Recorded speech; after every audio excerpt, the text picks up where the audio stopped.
Bonjour, bienvenue dans ce 80e épisode de Bulle de Sage-Femme. Je suis vraiment ravie de vous accueillir aujourd'hui sur ce podcast. Je m'excuse d'avance, je suis enrhumée, alors je risque de parler un petit peu du nez, en tout cas dans cette introduction et à la fin de cet épisode, puisque l'épisode a été enregistré il y a quelques jours déjà, puisqu'aujourd'hui j'interviewe Laetitia Massax de Mompreneur Ambitieuse, donc c'est vraiment une femme inspirante que j'ai rencontrée grâce à l'Académie du podcast, qui franchement m'inspire, qui arrive à jongler avec brio entre son rôle de maman, sa carrière d'entrepreneuse, mais aussi son travail de chiropracteur. Alors je pense qu'on a quand même quelques similitudes dans notre travail, on travaille dans la santé, on a des familles et en plus on est entrepreneuse pour notre podcast et bien d'autres produits qu'elle développe à côté. En tout cas, elle fait des coachings et moi j'ai eu la chance justement de bénéficier du coaching avec elle pour développer un petit peu plus le podcast, la bulle, etc. Donc aujourd'hui, je suis vraiment ravie de partager le podcast avec elle, de vous partager ses conseils, ses astuces et puis aussi son histoire de maman, de femme, de comment est-ce qu'elle a traversé justement sa maternité et qu'est-ce qui l'a amenée à vouloir aider un peu plus les femmes entrepreneuses. Je vous souhaite une bonne écoute.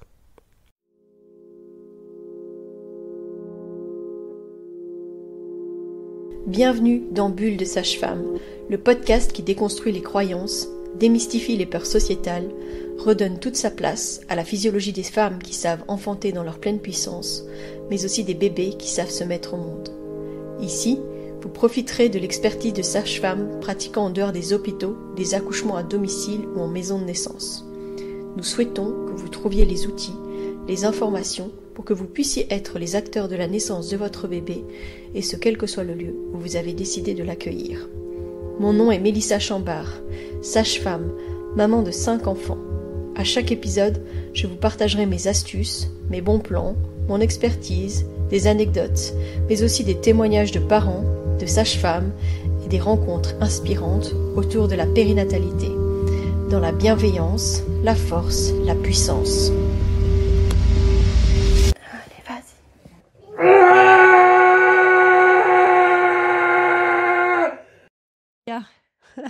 Salut Mélissa! Eh ben, je suis ravie de t'accueillir sur le podcast parce que on travaille régulièrement ensemble, enfin en tout cas on partage en même temps ensemble des moments avec l'Académie du podcast et puis c'était l'occasion finalement de t'inviter sur le podcast Bulle de Sage-Femme et discuter un peu de comment est-ce que toi, en tant que chef d'entreprise, tu gères justement ta maternité et la gestion de ton business, sachant qu'en plus, donc t'es chiropracteur, mais que tu t'es lancé en plus le challenge d'avoir un business pour aider les femmes entrepreneuses à elles-mêmes arriver à manager leur vie de famille et leur business, qui s'appelle donc Mompreneur Ambitieuse. Et du coup, j'ai envie de partager tout ça, que justement les auditrices de Bulle de Sage-Femme puissent en bénéficier aussi et prendre conscience de l'équilibre à trouver parfois entre notre vie de famille, notre travail, et à quel point en fait c'est hyper important pour pas s'y perdre. Donc voilà. Ouais, tout à fait. Je dis, moi, ma vision, c'est que c'est un équilibre dynamique, en fait. Je vois l'équilibre un petit peu comme, tu sais, quand tu marches sur un fil, parfois tu penches légèrement à droite et puis tu rééquilibres, tu penches à gauche, mais l'objectif, c'est d'aller au bout du fil, quoi, au bout de la corde, quoi. Et c'est vraiment la notion de dynamique et que j'ai dû apprendre à gérer depuis que je suis maman, parce que moi, je suis à mon compte depuis 17 ans maintenant. J'ai eu des enfants tard, donc mon business, c'était mon premier bébé. J'y passais des heures et des heures, ça me posait pas de problème, voilà, et quand j'ai eu mon premier enfant, ça a été un réel tsunami parce que il fallait ménager du temps pour s'occuper de ce petit être qui peut pas s'occuper tout seul, hein. C'est la caractéristique des petits d'hommes par rapport aux autres animaux, c'est que tu es obligé de t'en occuper. Il est immature quand il naît, hein, c'est un prématuré, le petit bébé humain. Et ça a été super dur, quoi, de lui manager du temps. Tu vois, moi, T'as repris le travail tôt ? Ouais, moi, j'ai pris tôt. J'ai pris mon congé classique auquel on a droit en France. Je sais plus combien c'était.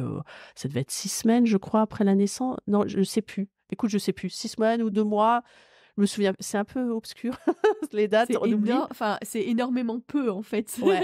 Ouais, je crois que ça doit Ouais, être non, non, 6 ou c'est 8 fou. semaines. Je me souviens plus trop. Mais ouais. Mais en même temps, moi, retourner au travail, ça a été un soulagement. Ça paraît, et c'est ça, de ça dont j'ai envie de parler parce que c'est super tabou, tu vois. On vend du rêve, tu vois, genre la maternité, c'est merveilleux, ça va mettre des paillettes dans ta vie, tu vois.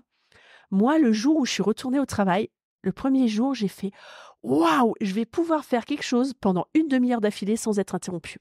Le kiff total, même si c'était s'occuper de quelqu'un d'autre, un patient, tu vois.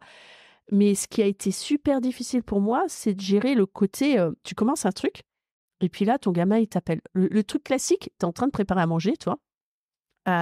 Ton gamin, il t'interpelle, tu vas le voir, tu dis ça prend 2 secondes, donc tu laisses le truc sur le feu, tu vois.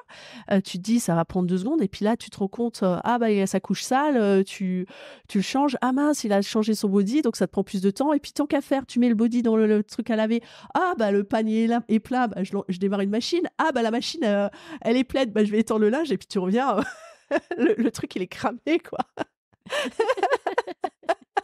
Tu vois. Et, et ça, pour moi, ça a été vraiment, ça a créé j'ai l'impression, un trouble de l'attention, tu vois, chez moi, le fait d'avoir un enfant. Tu pouvais pas aller au bout de tes activités, tu pouvais pas aller au bout de ton action, en fait. Ouais, ça, c'était ouais, super difficile. Après, j'ai trouvé des palliatifs, et c'est là où c'est un apprentissage et qu'il faut apprendre ça. C'est que j'ai appris, mon enfant m'appelle, je coupe ce qu'il y a sur le feu, tu vois. J'essaye plus de gratter, gagner du temps, parce que c'était ça aussi, toujours la course à l'optimisation. Ah bah tiens, pendant que je vais le changer, je peux déjà mettre l'eau à chauffer, comme ça on optimise du temps. Et j'ai appris en fait à séquencer les tâches, tu vois, à me dire, bon bah là, faut que tu t'occupes de ton enfant. Tu t'occupes de ton enfant, point barre, tu t'essayes de pas penser au repas à faire. Parce que ça crée sinon énormément de tension en moi, Et de de frustration aussi, hein, frustration, ouais. Ouais. et de colère, et du coup, cette colère, elle ressortait par des cris, parce que mes besoins profonds n'étaient pas respectés, et j'ai pris conscience de ça par la suite, et c'est pour ça que maintenant, bah, j'ai à cœur d'accompagner les mamans entrepreneurs, parce que moi, je suis passée par des phases vraiment difficiles où je me reconnaissais plus. Même mon chéri m'a dit, «Waouh, heu, que je pensais pas, quand je t'ai connue, que le fait de devenir maman, t'allais te transformer comme ça en un espèce de monstre horrible, quoi.» Où je criais, j'avais l'impression d'en vouloir à la terre entière. Jusqu'à ce que je prenne de la hauteur et je prenne conscience que, bah, c'était une question de gestion de mon organisation, d'écouter mes besoins aussi, que j'aime faire du sport, j'aime avoir du temps pour moi, pour lire, et cetera. Donc il fallait que je trouve une organisation pour me permettre de me prioriser, et l'organisation pour moi, ça a été de me lever plus tôt le matin, et le temps du matin, c'est pour moi. Donc certes, ça nécessite de me lever plus tôt, du coup, ça nécessite de me coucher plus tôt, mais ça a été la solution. Du coup, je m'occupe d'abord de moi, et une fois que j'ai répondu à mes propres besoins, bah, je vais pouvoir m'occuper de mon enfant.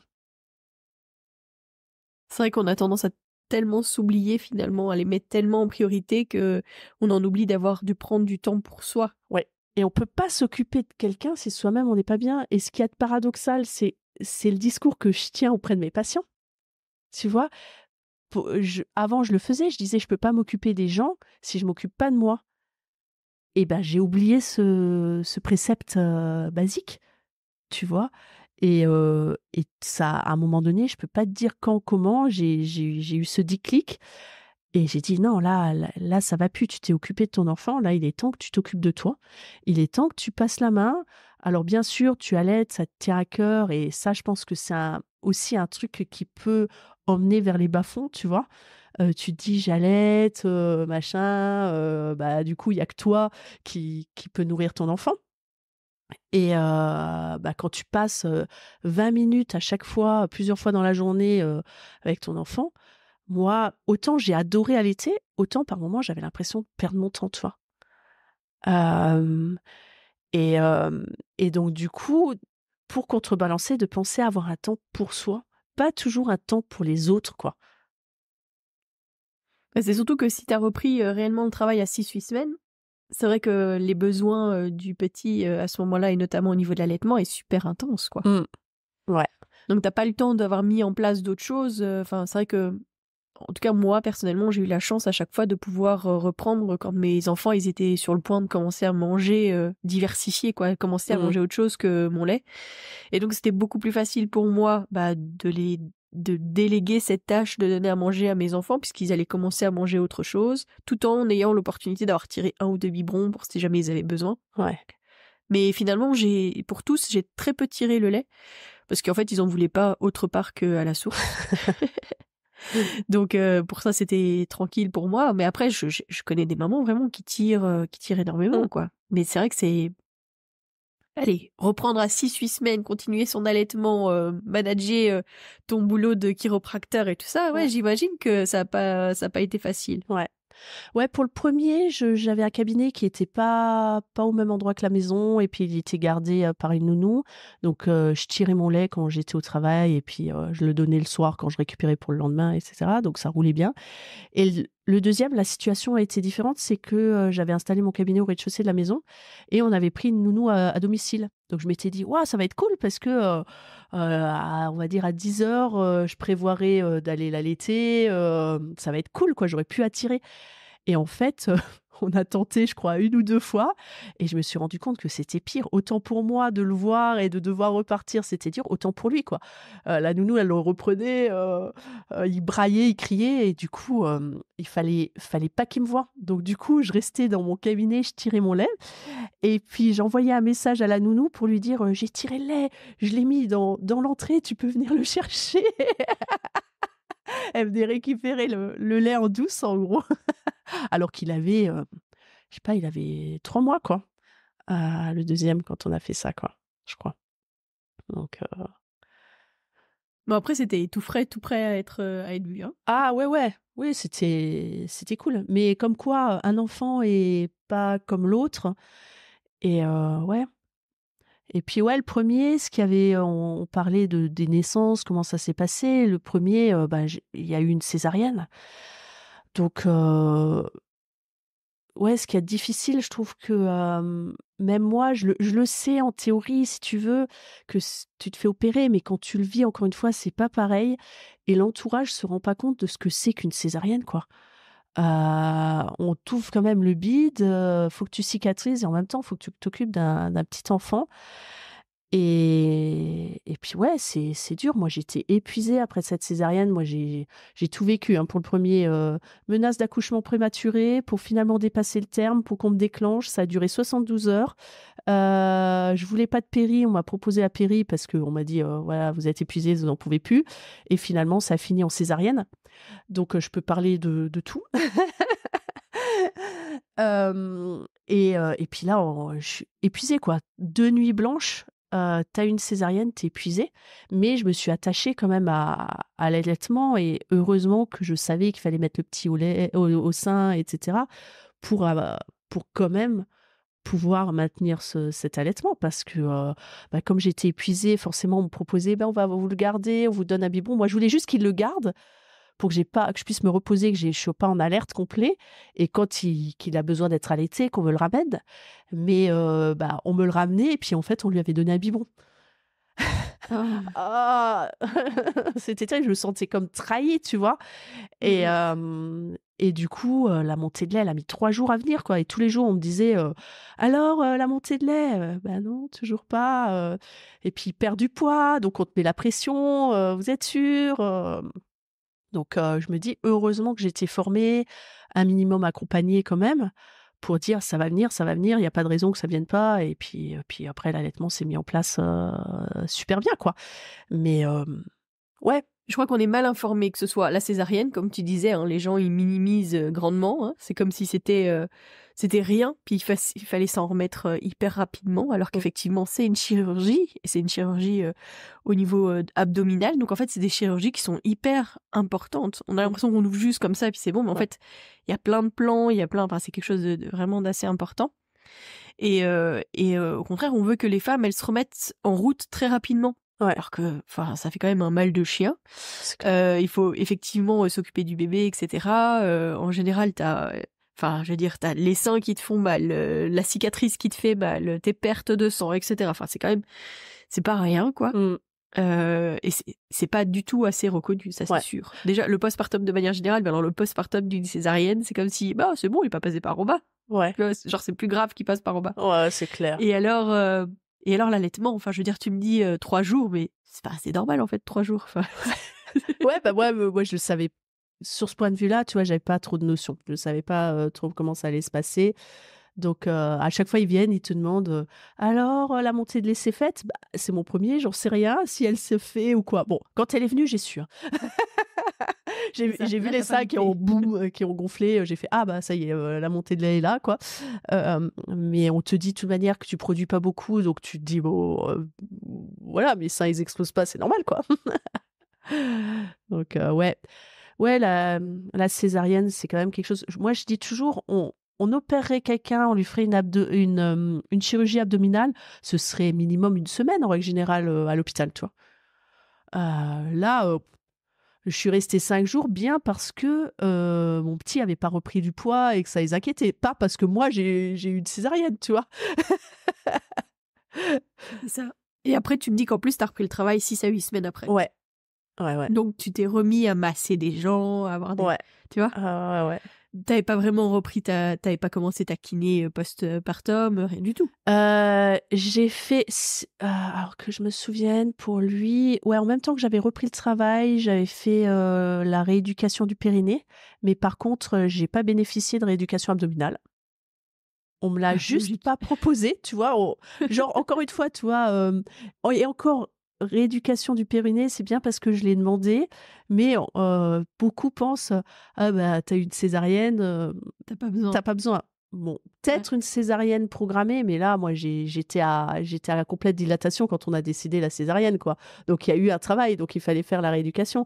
Puis Et même, c'est la grossesse aussi, hein. Tu vois, ouais, le poids pendant la grossesse et tout ça. Donc, tout à fait. Et ouais, rééducation abdominale, pas du tout, quoi.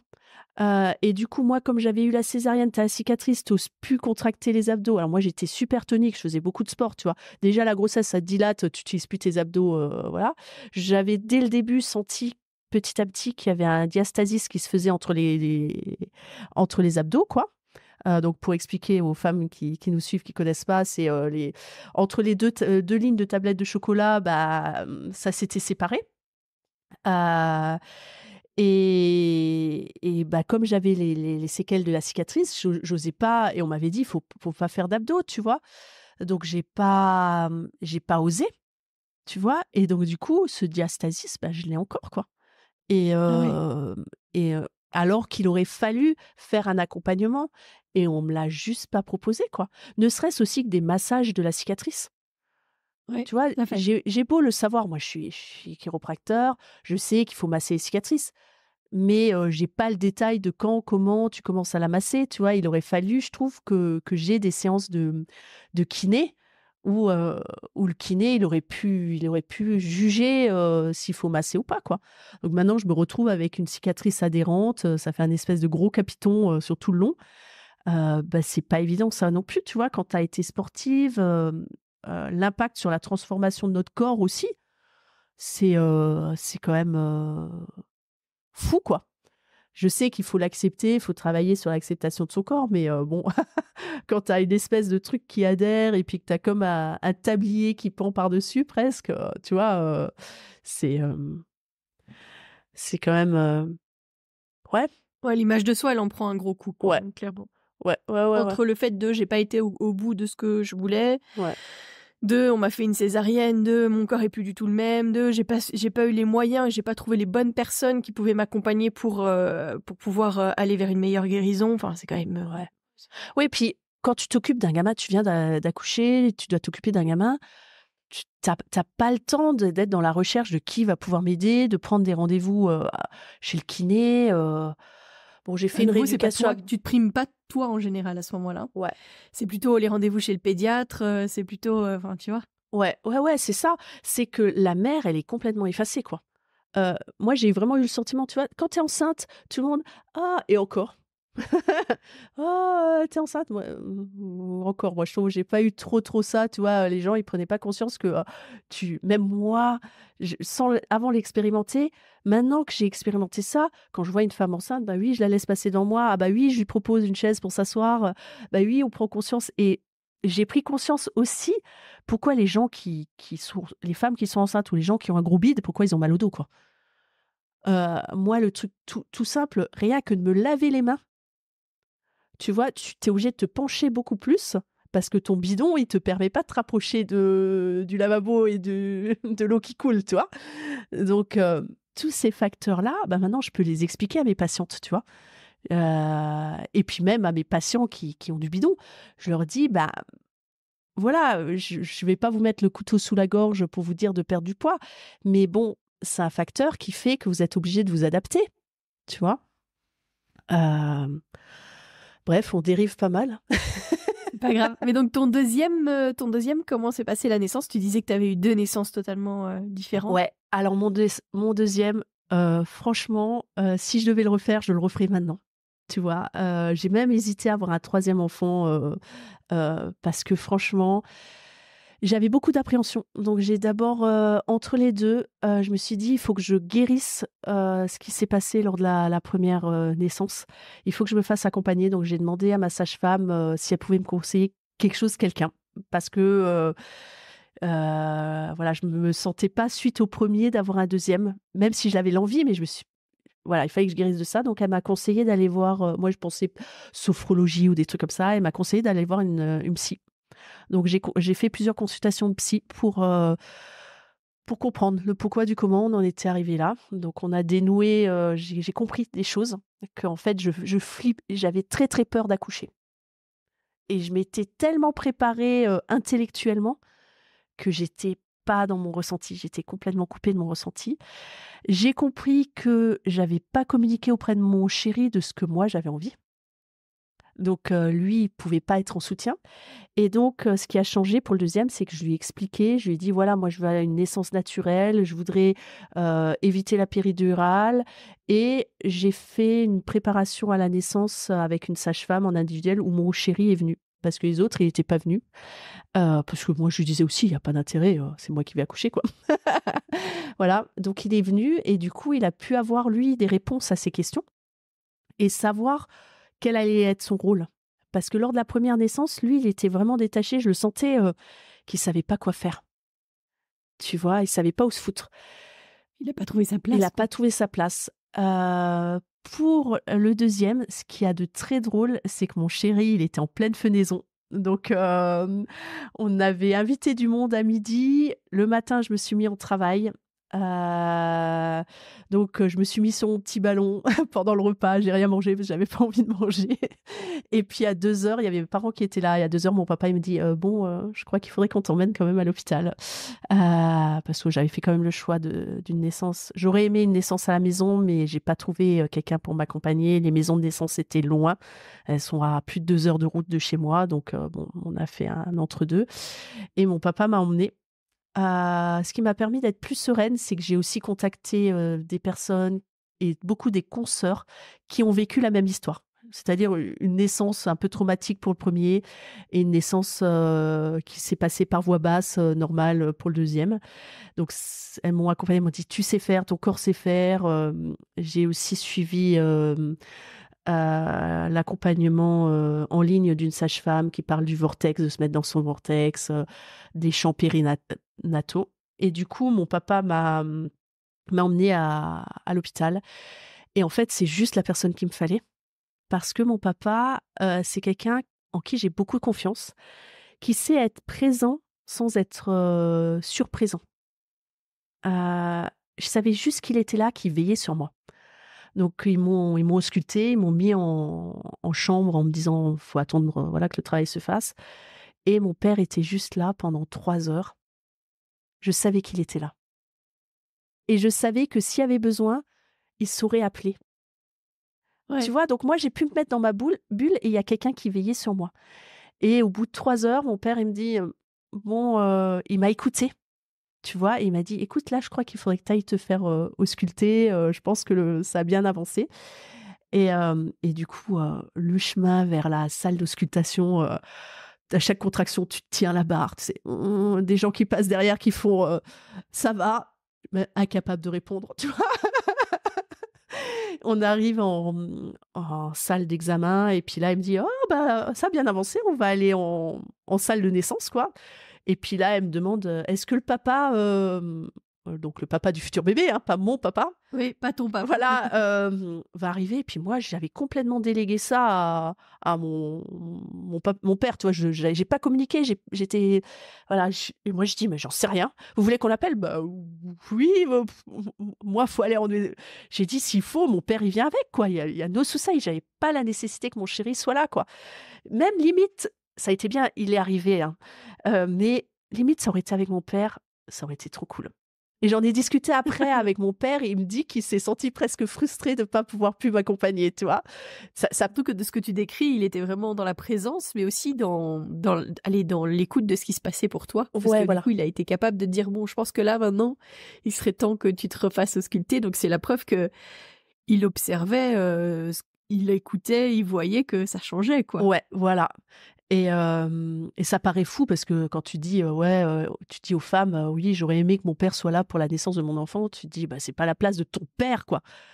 Mais en fait, on a besoin de quelqu'un qui veille sur nous, quelle que soit cette personne en qui tu as confiance, quoi. Ça peut être, une amie, un ami, peu importe.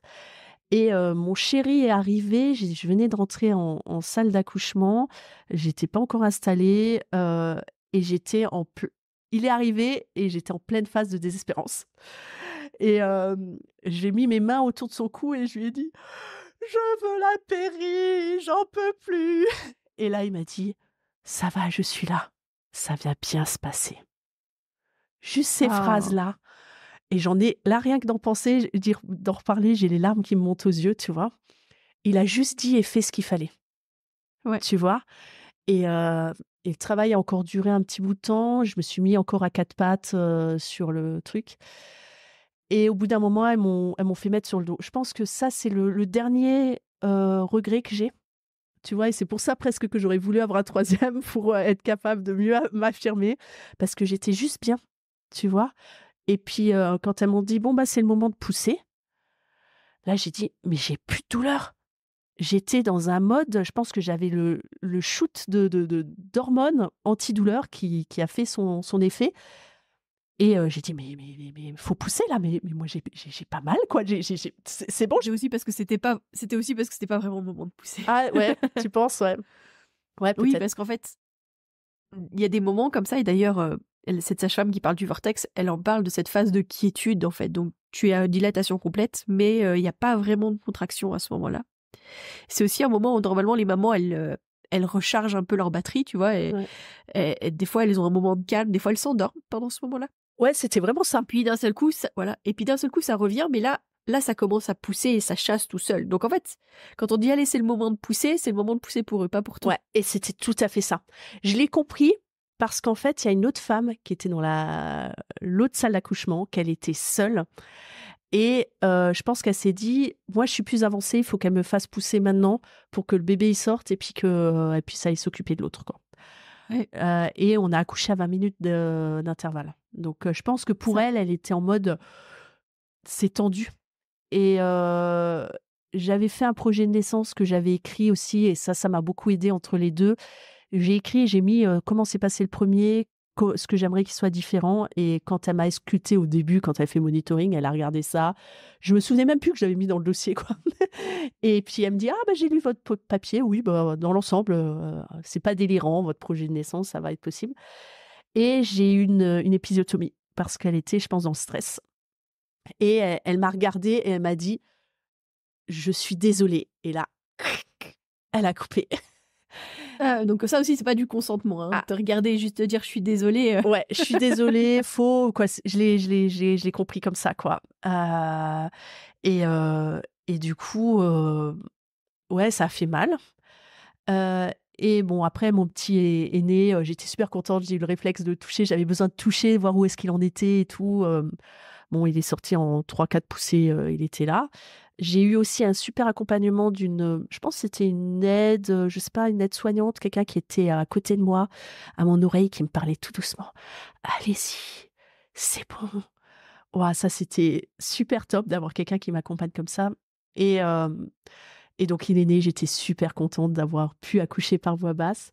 Et après, bah, les points de suture. Ouais. Alors, elle m'a dit qu'elle m'anesthésiait. J'ai franchement un doute parce que j'ai Ah ouais. l'impression d'avoir senti tous les points. Alors, pour m'empêcher de crier, je chantais. Je faisais, chaque fois que je sentais sa piqûre, je faisais ah, tu vois, pour qu'elle comprenne que ça fait mal, mais pas en mode crier, parce que je me disais, ça sert à rien de crier, ça apporte rien, il faut que tu te détendes, quoi. Voilà. Donc, ça, ouais, les points de suture ont été terribles. Et puis là, après, je dirais, la naissance a été top. Le deuxième, j'ai adoré accoucher par voix basse, c'était top. Mais je dirais, le premier, j'ai eu les inconvénients de la césarienne qui était douloureuse. Là, j'ai eu les inconvénients de l'épisiotomie, des hémorroïdes. Alors, j'avais un chou-fleur et ça m'a duré au moins 15 jours de douleur où tu, tu, tu veux t'asseoir rien que pour manger. Tu peux pas rester, moi, je pouvais pas rester plus de 5 minutes, quoi. Tu vois, tu te mets quelque chose sous les fesses. On m'a même pas proposé en rentrant, je me dis: «Punaise, on m'aurait rien que proposé une bouée». Parce que ça existe les bouées. Bah non, on me l'a pas Ça proposé. existe, mais c'est pas super bon ni pour ton périnée, ni enfin, Ouais, surtout tu avais une épisio et cetera, d'accord, quoi. ouais. Mais c'est clair que là, la poussée dirigée, ça t'a pas aidé pour Ouais. ça.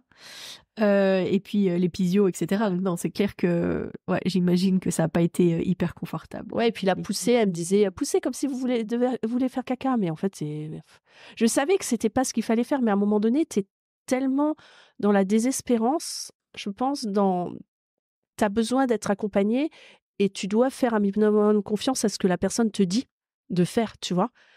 oui, oui, mais après ce qu'il y a, c'est que tu es rentrée dans le management De la naissance. du service, tu vois? Quand Ouais. tu dis, bah, en fait, je pense qu'elle m'a fait pousser à ce moment-là parce qu'en fait, il y avait une autre dame et qu'on a accouché à 20 minutes d'écart et qu'en fait, elle voulait que j'ai accouché avant pour pouvoir manager l'autre naissance. Bah, on t'a poussé à pousser parce que ça les arrangeait, en fait. Mmh. Tu vois? Donc c'est parce que les services sont pas assez outillés, qu'il y a pas assez de gens. On Ouais, on tout à fait. on fonctionne toujours à flux tendu, tu vois? Avec le minimum de personnes pour gérer, mais quand du coup tu te retrouves dans des situations où tu as 2 femmes qui sont sur le point d'accoucher, normalement tu devrais pouvoir avoir une sage-femme avec l'une et une sage-femme avec l'autre Mmh. Ouais, et donc laisser faire. ouais. Mais la plupart du temps, ils ne peuvent pas faire ça Mmh. parce qu'ils ont pas assez de personnel, en fait. Donc tu te retrouves dans la situation où on fait vivre aux femmes quelque chose parce qu'on n'a pas, les ressources humaines pour pouvoir faire Ouais. autrement. Et ce qu'il y a de fou, c'est qu'il y a aussi un gynécologue qui est sur place, tu vois? Et tu te dis: «Pourquoi ils ont pas proposé au gynécologue?» Mais le gynécologue, il vient que quand il y a une pathologie, quoi. Parce qu'ils auraient pu se Ouais. dire, «Bah, tiens, j'arrive pas à gérer, il y en a 2 qui sont sur le feu, bah, j'appelle le gynéco, c'est une deuxième personne qui peut gérer, quoi». Ouais, et après ça dépend aussi des services et des hôpitaux. Nous ici, on a par exemple, des pôles mère-enfant où si elles ont besoin en salle d'accouchement parce que voilà, elles appellent une collègue, quoi. Tu vois? Elles Mmh. disent: «Est-ce que tu peux venir m'aider, pendant, un petit temps là?» parce que voilà, si Ouais. si c'est pas rempli en maternité, elle va pouvoir ça revenir l'aider. Mais évidemment, si le service de maternité est lui-même overbooké, ça devient compliqué. Ouais, ouais, ouais. Donc voilà, l'histoire de la naissance de mes enfants. Et donc l'histoire de ta naissance, de maman en fait Ouais, aussi, hein, de comment est-ce que toi t'es devenue maman et comment est-ce que c'est venu te chambouler, quoi. ouais. Ça, je dis toujours à mon premier, je dis: «C'est toi qui m'as fait devenir maman». Et quand on est parti de la maternité avec le premier, je me souviens, être dans l'escalier de départ et embrasser mon chéri et lui dire: «Merci de m'avoir offert cette chance de devenir maman». Parce que j'avais cette envie de devenir maman, mais j'avais aussi beaucoup de peur. Tu vois?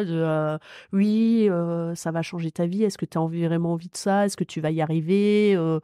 Hem, plein de choses qu'on se pose plus de questions, je pense, quand on est plus avancé en âge que quand on a 20 ans.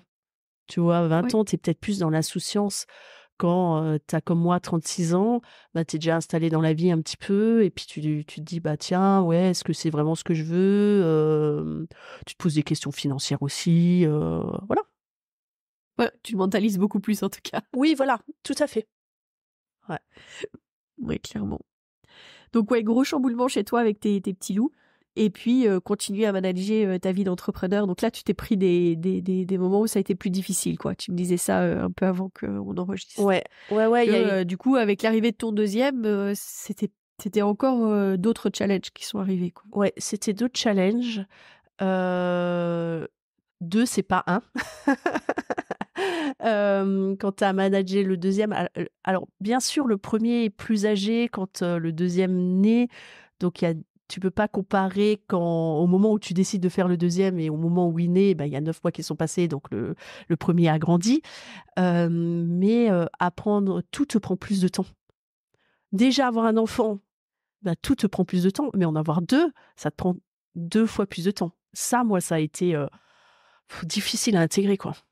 De prendre conscience et d'intégrer dans mon emploi du temps, tu vois. Moi, en gros, je veux partir faire les courses, je prends ma veste, je mets mes chaussures et je rentre dans la voiture, je vais faire mes courses, quoi. Là, mince, t'as des enfants, donc faut que tu les prépares, faut que tu les habilles, faut que tu mettes dans le cosy. L'autre, faut que tu l'habilles aussi. Et puis parfois, il a pas envie, il veut pas mettre ses chaussures. Nanana. Ça te prend déjà un quart d'heure rien que pour les habiller, les préparer, les mettre dans la voiture. Tu fais, tu vois. Ça a été dur. Après, là, j'ai pris des décisions aussi d'organisation. J'ai pris conscience que c'est moi qui gérais de déposer mon enfant chez la nounou et que il me fallait aller-retour. Je prévoyais une demi-heure, quoi. J'avais 12-13 minutes pour y aller et je prévoyais une demi-heure pour être pas trop ric-rac. Donc, je me suis dit: «Punaise, tu as un deuxième, il va falloir que tu le prépares, ça va faire partir plus tôt encore». Et j'ai vu ça par rapport à mon business. Je me suis dit: «Waouh», j'ai calculé sur la semaine combien de temps ça me prenait. 1 heure par jour fois 5 jours par semaine, ça faisait 5 heures. 5 heures pris dans les transports où, je pouvais pas avoir du temps pour moi et je pouvais pas avoir du temps pour mon activité professionnelle, quoi. Et là, j'ai une amie chez qui je suis allée, une consoeur d'ailleurs, qui venait d'avoir son 3e enfant et elle a opté pour une nounou à domicile. Et je me suis dit: «Waouh, mais c'est génial ce truc! C'est la solution!» Mais en même temps, elle habite proche d'une ville. Je me suis dit: «Ah, moi, je suis à la campagne, jamais je vais trouver une nounou à domicile, quoi». Elle me dit: «Mais si, essaye, va voir sur tel site et puis dépose une annonce, tu verras bien. Au pire, tu trouves personne, quoi, et au mieux, tu trouves quelqu'un». Et donc j'ai déposé une annonce, j'ai trouvé mais une perle. Et ça a été vraiment, en tant que maman entrepreneur, la solution. Alors au début, chéri, il était pas pour, parce que ça signifie quelqu'un qui est à la maison. En plus, moi, j'ai le cabinet au rez-de-chaussée de la maison, donc il m'a dit: «Il va voir le petit en haut, va y avoir du bruit, est-ce que ça va pas te déranger?» Et c'est cool qu'il m'ait posé ce genre de questions parce que, parfois on est dans son monde et il sait les conséquences que ça peut avoir si je suis, complètement, dérangée, quoi, et pas bien. Ça a des répercussions sur lui, quoi. Et mais c'était top parce que j'avais plus ce temps de déplacement. Elle gérait aussi, un peu de logistique pour la maison. C'est-à-dire que s'il fallait lancer une machine, elle l'a lancée. Elle nous préparait le repas. Le premier jour où elle est venue, elle était là depuis une demi-heure, 3/4 d'heure. Elle m'envoie un message: «Où est la serpillière?» Je fais: «Alléluia!» Elle a vu qu'il y avait un besoin de passer la serpillière, quoi. J'ai même pas eu besoin de lui demander, quoi. Tu vois? Donc alléluia, en plus, elle va passer la serpillière, elle va étendre le linge, elle va préparer les repas. Elle faisait des gâteaux avec le grand, et du coup, ça nous faisait des gâteaux à manger, c'était des activités. Elle préparait même des activités avec les gamins chez elle à la maison, quoi. Elle ramenait des trucs, pour faire des activités avec mon grand, quoi. C'est Ouais, comme tu dis, une perle, quoi. une perle, quoi. Franchement, à un moment donné, je lui ai dit, je voyais tout le temps que ça lui prenait, je lui ai dit: «Merci pour ce qu'elle fait», mais je lui ai dit: «N'en fais pas trop parce que tu t'épuises». Parce que, je l'avais 35 heures par semaine, après je suis même passée à 40 heures par semaine, et elle préparait les trucs qu'elle voulait faire encore chez elle à la maison, tu vois? Elle ramenait des trucs, elle avait sa petite trousse avec, plein de trucs pour faire, des trucs comme ils font à la maternelle, tu vois? Ouais, Tous les le bricolages et tout. ouais. Donc c'était pas juste du gardiennage, quoi, tu vois? Et mon premier avait une capacité, j'avais l'impression qu'il était en avance, mais tu sais, tu te dis toujours, «Calme-toi, c'est ton gamin, forcément tu le vois, en avance» et ça s'est révélé être le cas et elle a suivi ça, tu vois? Il avait une appétence pour apprendre à lire, mais elle l'accompagnait dans cette appétence. Ce qui fait que, quand mon premier était en grande section, la maîtresse, a commencé à lui faire un peu de temps en temps des activités de il était en moyenne, elle lui a fait des activités de la grande section et puis, au mois de janvier, elle nous a proposé qu'il passe en grande section. Elle a dit: «Je vous propose, c'est une classe double niveau, si on verra comment ça se passe» et puis du coup, il est passé en anticipé au CP et je pense que c'est grâce à cette nounou, tu vois? Ouais, qui a nourri, quand il en avait besoin et quand il en avait envie, quoi. Voilà, Ça lui a c'est donné ça, aussi confiance en lui. c'est Mmh. clair. Donc ça a été vraiment alors certes, ça nous a coûté plus cher qu'une nounou, chez qui je les aurais déposés parce que en France, quand tu prends une nounou à domicile pour garder 2 enfants, tu n'as de l'aide qu'une fois. Si je les avais déposés chez une nounou qui est chez elle, j'aurais bénéficié de 2 aides à la garde d'enfants, tu vois?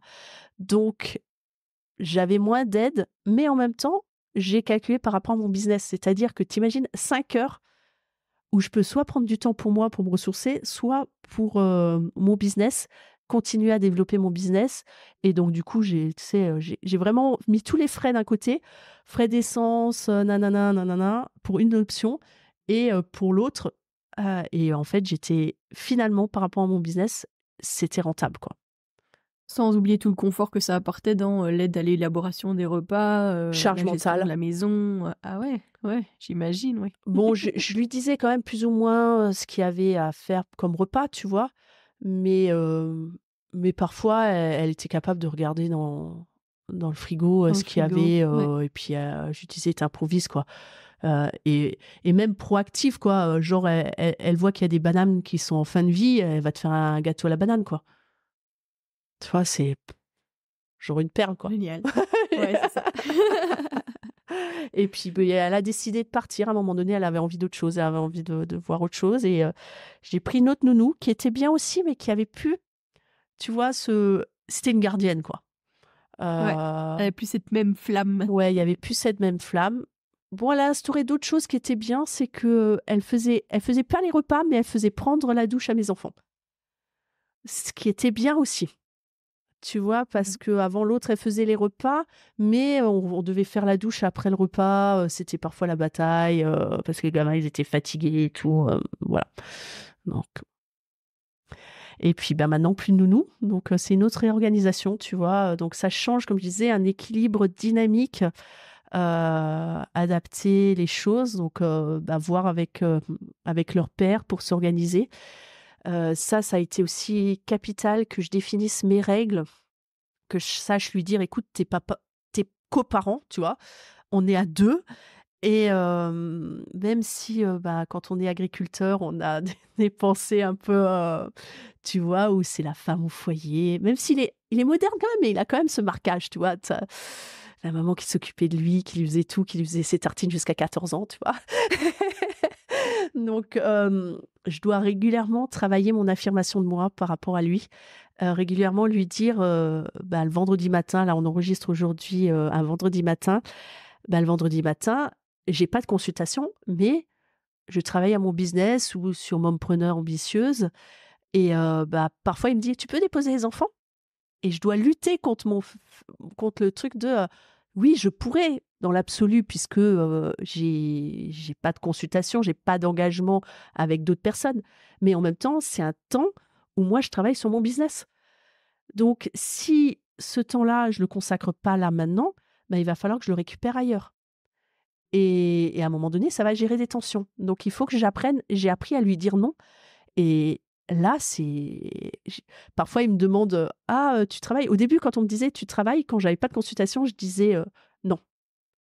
Mais j'étais au bureau, tu vois? Et j'ai dû apprendre à conscientiser que, bah, quand je suis en train de travailler sur mon business, bah, je travaille, tu vois? Ouais. Et je l'ai Bah, moi, organisé. c'est c'est très dur aussi pour moi d'avoir cette partie-là, et c'est dur pour ma famille parce que pareil, si je suis pas avec des patientes, ils ont l'impression que je travaille pas. Et donc j'ai la même situation que toi. Ouais. Et d'ailleurs mon mari, il a tendance à me dire oui, mais moi j'ai travaillé toute la journée parce que nous par contre nos enfants ils sont en instruction en famille, donc moi je suis toute la journée avec eux, puis en fait quand lui il rentre, moi je pars travailler. Et alors, il me dit, ouais, mais moi, tu te rends pas compte, j'ai ma journée dans les pattes. Je dis, ben moi, j'ai ma journée dans les pattes, puis après, je vais travailler. C'est pas mieux, tu sais. Ouais. Ouais, c'est fou cette mentalité de l'homme qui dit, bah, moi, je suis crevé, j'ai droit à mon repos. Mais moi, je suis crevé aussi, j'ai droit à mon repos, quoi. Aussi, Ouais, quoi. À un moment donné, faut. Et parfois, faut soi-même, en tant que femme, je pense qu'il faut poser les choses, tu vois, parce qu'on sous-estime tout ce qu'on fait. Dernièrement, j'ai fait un travail qui m'a apporté énormément et que je conseille aux femmes, c'est noter toutes les tâches qu'on fait et les chronométrer. Donc, je me suis amusée sur une semaine à chronométrer tout le temps que je passe à faire du linge, à m'occuper des enfants, tout ce qui n'est pas professionnel et qui n'est pas personnel, tu vois, personnel pur. Et je me suis rendu compte que ça représentait plus de 15 heures par semaine. Et là, je l'ai mis en balance par rapport à mon chéri. Je lui dis: «Est-ce que toi, tu passes 15 heures à la maison par semaine?» Alors lui, il va me dire: «Oui, moi, j'ai passé une semaine à faire du bois et tout». Ouais, une semaine dans l'année, quoi. 35 heures. Moi, en 3 semaines, Une semaine. en 3 semaines, je les ai fait les 35 heures, tu vois? Donc ça a été vraiment, quelque chose qui m'a aidée à m'organiser, à conscientiser. J'ai conscientisé aussi le temps que me prend d'étendre une machine de linge, tu vois? Moi, je pensais que ça me prenait 5 minutes et j'étais toujours à la bourre. J'avais l'impression d'être toujours à la course jusqu'au jour où j'ai chronométré que, en moyenne, c'est pas 5 minutes, c'est plutôt 10 voire 15 minutes quand il y a beaucoup d'articles à étendre, qu'il faut que tu fasses gaffe à bien les étendre pour gagner du temps après sur l'étape d'après de pliage et tout. Et depuis que j'ai chronométré ça, je suis moins sous tension. Parce que forcément, quand tu programmes un truc que tu penses qu'il va durer 5 minutes et qu'il t'en prend 15, tu es sous tension parce que tu n'arrives pas à faire. Surtout si c'est le cas pour ça et puis pour tout le reste, quoi. Parce qu'en général, on minimise un petit peu le temps que va nous prendre chaque chose, et puis en fait, ça prend des proportions, et puis on a cette sensation effectivement d'être acculé par quelque chose, de pas arriver à gérer notre temps, mais en fait, c'est juste parce qu'on a mal calculé à la base le temps que ça allait nous prendre. Ouais. Et maintenant, ce que je conseille, ce que je fais et que je conseille, c'est de toujours, tu penses ça prend 5 minutes, prévois 10. Et si ça te prend que 5 minutes ou 7 minutes, tant mieux, tu auras 2 minutes en rab pour souffler un peu ou faire autre chose. Donc dans ce que tu proposes justement aux mompreneuses, parce que tu dis mompreneur, mais moi j'ai toujours dit mompreneuse. J'ai beaucoup hésité sur le terme. Mompreneur, mompreneuse. Donc ce que tu leur proposes justement, c'est un accompagnement et des petits tips comme ça pour pouvoir justement prendre conscience de la part que prend l'organisation familiale par rapport à tout le reste, l'organisation au niveau de la maison, au niveau de la gestion des enfants, etc. Peut-être plus une prise de conscience pour que justement elles puissent s'amener du temps pour elles, mais aussi mieux discuter avec leur conjoint ou conjointe sur la place de chacun et comment est-ce qu'on se partage correctement les tâches en fonction de la réalité de chacun, effectivement. Mais... Tout à fait, c'est exactement ça. C'est remettre la discussion au centre, apprendre aux femmes à affirmer ce qu'elles font, parce que je constate que beaucoup de mamans entrepreneurs, leur job s'efface presque derrière leur rôle de maman, tu vois, et passe en second plan. Alors le but, c'est pas de dire de faire passer ton rôle de maman en second plan, c'est juste de retrouver un équilibre. Et beaucoup s'effacent leur job, c'est comme s'il était moins important que le job de leur chéri, quoi. Ce que tu viens de dire tout à l'heure avec ton chéri qui dit moi je rentre du travail, je suis fatiguée. Ouais, mais moi je viens de m'occuper des gamins pendant toute la journée, je suis fatiguée, tu vois. J'en peux plus, quoi. Moi parfois je lui dis si tu m'entends crier, là tu vois sur le moment même que je crie, mais t'as pas vu tout ce qui s'est passé depuis 1 heure, quoi. Que là, j'arrive à saturation et le fait que tu arrives, tu vas prendre le relais et puis moi, je vais pouvoir les souffler, quoi. Donc ouais, je leur apprends ça, à rééquilibrer les choses, à s'affirmer, à se présenter en tant que chef d'entreprise, à mettre leur casquette de chef d'entreprise aussi. parce que beaucoup d'entrepreneurs, de solopreneurs, ils ont un métier, un cœur de métier qu'ils ont appris. Ils ont un diplôme pour ce cœur de métier, ils savent faire. Mais quand on se met à son compte, on oublie la part chef d'entreprise et gestion. Tu l'as dit tout à l'heure, quand tu n'es pas en consultation avec les femmes que tu vois à la bulle, bah, on considère que tu travailles pas. Ouais, alors qu'il y a de la facturation, il y a du courrier, il y a des labos, il y a... Enfin, ouais, non, tout à fait. Et ce temps, il faut le planifier quelque part. Avant, moi, j'étais un peu dispersée, je le faisais entre deux consultations, et presque parfois, quand tu avais une consultation qui se mettait là, tu avais quelqu'un qui prenait un rendez-vous alors que tu t'étais dit « Ah, bah, je vais le faire pendant ce petit créneau », qui est un créneau qui est ouvert aux consultations normalement, bah, limite, parfois, ça me faisait chier, quoi. Je disais « Oh, punaise ». D'un côté, j'étais contente de pouvoir aider quelqu'un de le soigner, mais en même temps, ça me faisait chier parce que, bah, et pourquoi? Je me suis posé la question de pourquoi ça me faisait chier. Bah, parce que tu avais pas à faire ta facturation et tout à ce moment-là. J'ai défini, moi, dans mon emploi du temps, un moment de gestion, moi, c'est le vendredi matin, quoi, où je gère, je suis chef d'entreprise le vendredi matin. Et depuis que j'ai fait ça, que j'ai fragmenté mon rôle de, mmh, de praticien, de cœur de métier et mon rôle de chef d'entreprise, pour moi, c'est carrément, je considère presque comme 2 métiers. Tu vois? Ça. Et donc du coup, il faut un temps pour chaque truc. Et c'est là où tu vas pouvoir réfléchir à comment, à prendre de la hauteur sur ton business, comment l'optimiser, comment mieux accueillir tes clients, pour nous, des patients. Tu vas pouvoir, parfois, quoique c'est pas trop à ces temps-là que je vais regarder les dossiers, ça va être dans d'autres moments, revoir ses charges, revoir les décisions stratégiques que tu vas prendre. D'autant plus dans la santé, je sais pas comment ça se passe en Belgique pour toi, mais voilà, c'est super tabou dans la santé, tu vois? On considère pas que tu es chef d'entreprise. En France, tu as pas le droit de faire de pub en tant que professionnel de santé. Mais punaise, j'ai une entreprise, quoi. Il faut que je puisse en vivre.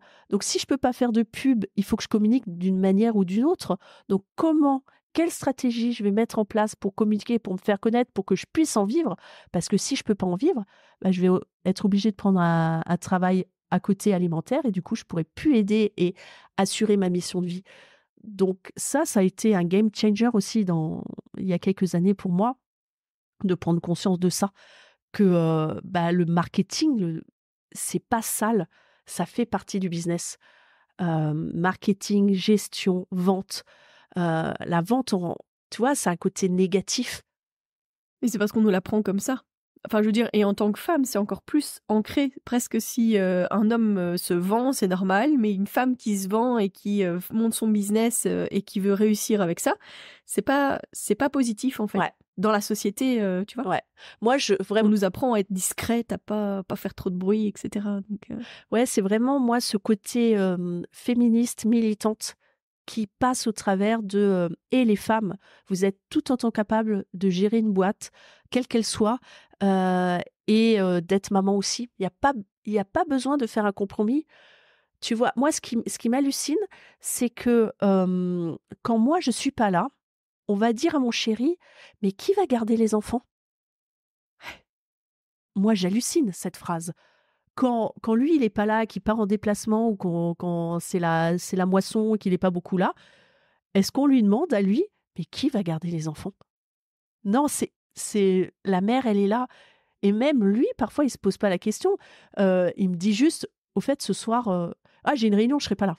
Bon, c'est déjà bien, il me le dit, mais il se pose pas la question: «J'ai une réunion, est-ce que c'est bon? Tu seras là, tu pourras gérer, comment on s'organise pour les enfants?» quoi. C'est: «J'ai une réunion» et puis tu gères, quoi. Alors que je me suis rendu compte que moi, quand j'ai une réunion, j'ai un truc de prévu, en règle générale, je lui dis: «J'ai une réunion, est-ce que toi, tu as aussi une réunion? Est-ce que ça match? Est-ce que tu pourrais être là?» quoi. La différence est quand même, folle dans la ouais, perception tout à fait. de l'homme, quoi. Tout à fait. Et moi, mon homme, il me disait ce qui lui semblait être vraiment difficile, c'était par exemple qu'il avait vraiment besoin de ma présence. Donc par exemple, hein, tu vois, on a des réunions ensemble tous les jeudis soirs. Et donc moi, je fais cette réunion et ensuite j'ai d'office une patiente. Tu vois. Et donc je disais, le plus facile pour moi, ça serait de m'installer à la bulle et puis comme ça, j'ai la réunion, puis après j'ai ma patiente.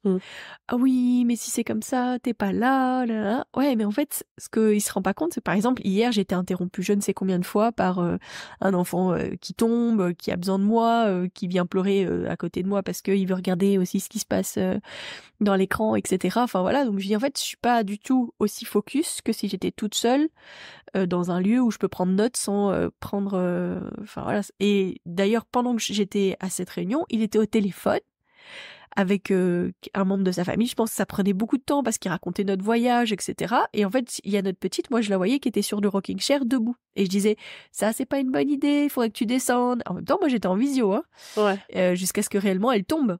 Et que là, ils se disent, je vais couper mon téléphone et je vais aller m'occuper d'elle, tu vois. Pour finalement me dire, elle te veut toi.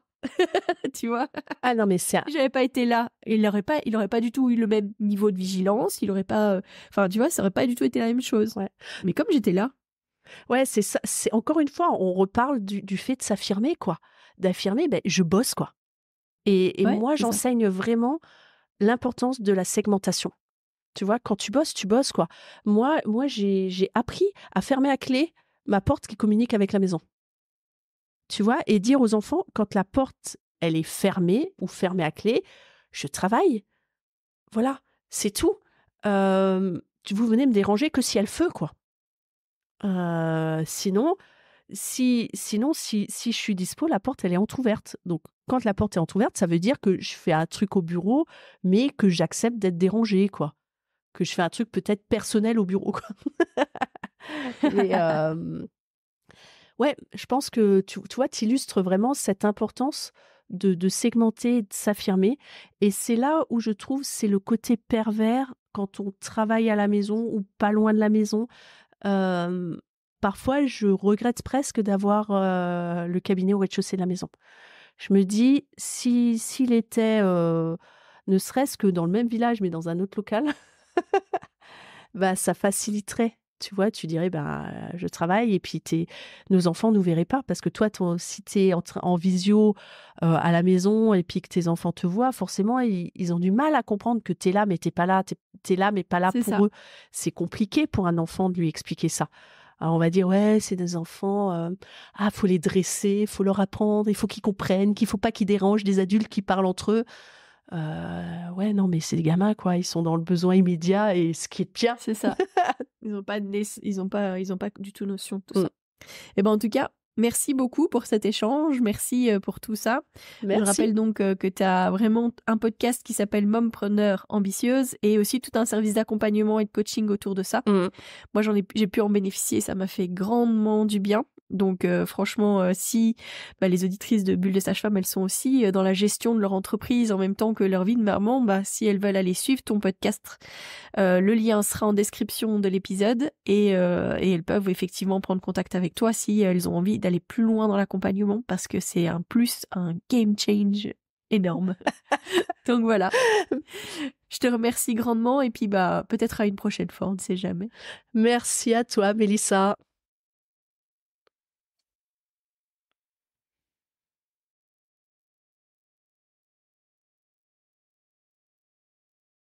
Voilà, je pense que cet épisode était vraiment limpide sur justement tout son parcours et puis tout ce qui l'a amené à développer son accompagnement pour les femmes entrepreneuses, les mamans entrepreneuses. Et voilà, j'espère que ça vous a plu autant au niveau du contenu et au niveau de la personne que vous avez pu découvrir.